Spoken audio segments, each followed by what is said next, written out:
السلام علیکم ورحمت الله وبرکاتہ. زه نن د لور وزیرستان مشرون ته سیاسي اتحاد ته د کونسلرون او ناظمون ته د میر افسرون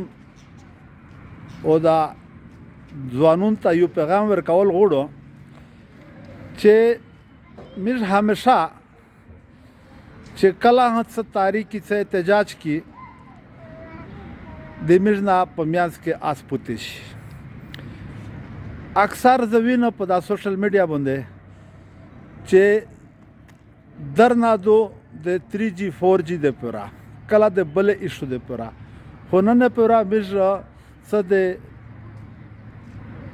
د خاص مثبته مسله باندې درنه و نه کړله.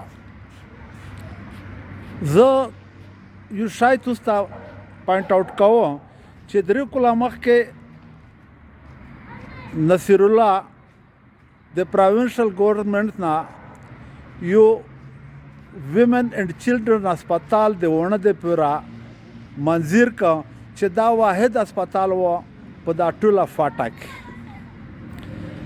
میر ته محکمه وویل چې دو میر په هډ کوارټر هسپتال کې درته جوړ کړي خو میر ورته وویل چې نه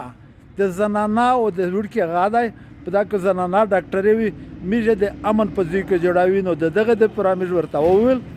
چې یاره د امن پوسټ سره چې کوم اوریجنل د ایجنسی هډ کوارټر هسپتال مځکه دو دا د په دا کې جوړ شي. محکمه دا ومنل اپروو یې کړه خو چې کله اپروو شوله بیا په دا باندې د اف سی کارنل صاحب دا ابجیکشن و چې یاره په دا کې زه ځکه نه درکاوم چې دا مځکه د اف سی دو. زه تاسو ته خلکه د یو شای در وښایم کارنل صاحب دا هم په دا باندې غور وکړو تاسو په کور دو چې دا آی جی اف سی ته هم وایي کارنل ته هم وایي او که په دا باندې د احتجاج ضرورت شو په کور دو چې میر هم وکړي چې کارنل صاحب د توم ځکه صرف په کلی په دوله کې د ننه دو په دا نه بهر د تو یوه انچه هم نشته دی. که د تو سره د دغه څه ثبوت وي چې په 1895 کې دا ایجنسي ګوښېدله تو په دا نه ورچه نمځکه وه بیا د میشته ثبوت دی روکو.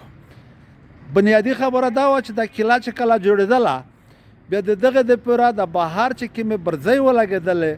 د میر د اډې سره وي پورې د ډوک سره وي دل په بل سایډ باندې وي پورته د خجل خله په طرف وي دغه دا معنا نه و چې دا مځکه د اف سی وا که د اف سی وای هغه په دا ډول رو بدل وای دا د میر او د اف سی په میانځ کې یو بفر زون و. دا علاقه خالی دغه پر جوته شوی و چې یاره دا تو اصلا نه وروړی نور د مځکه د میشدو او بل دا د هسپتال ایجنسی هډ کوارټر هسپتال و پکې د وخت نه و پکې د اخره پوره دا د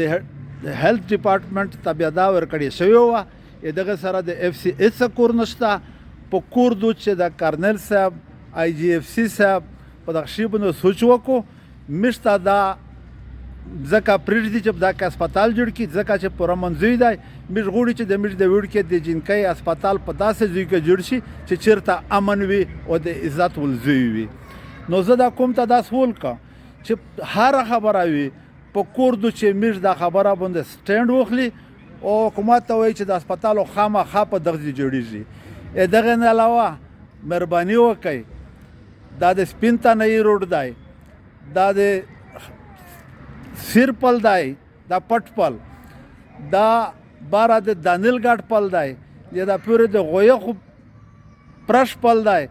په دا باندې چارې باندې د وخته په دا باندې غا شوي دي منظرې په کور دو چې دا ټیکادور ته محکمه باندې میر دا پریشر وچاوي چې دغه فورن په دا باندې کاروایي شریکي میر د حکومت نه مطالبه کی ډیپټي کمشنر صاحب ته دای کمشنر صاحب ته دای آی جی اف سی صاحب ته دا ریکوست کی کارنل صاحب ته دا ریکوست کی چې د میر د خبره باندې غور وکړو او فوري تور باندې په دا عمل وشي او کومه که بیا په دا باندې عمل په آرام نه کده په کور دو چې میر بیا سخت احتجاج وکړي. علام خوشحال اوسه ته ډېره مهرباني خوشحال اوسئ.